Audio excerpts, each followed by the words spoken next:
Can you turn off TikTok Taco? Hi everyone, I'm here to assist you today without any delay. Let's jump right in.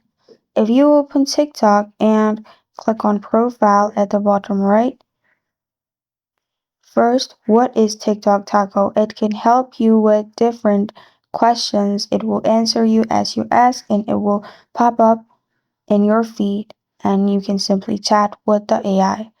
And if you click on inbox, you'll find it here, which is TikTok Taco. It's not available in my region, but you'll find it here.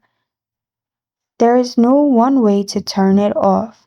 So what you need to do is simply go to your TikTok, scroll as you scroll, and you do not answer questions of Taco or you do not communicate with Tako. Make sure you don't ask questions, and in that way, it won't pop up every time.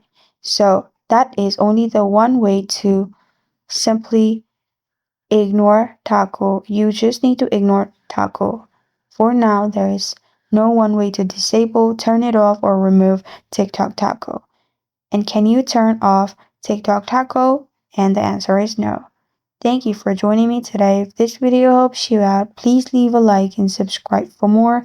Got a question or want to suggest a topic? Comment below. Thank you for watching.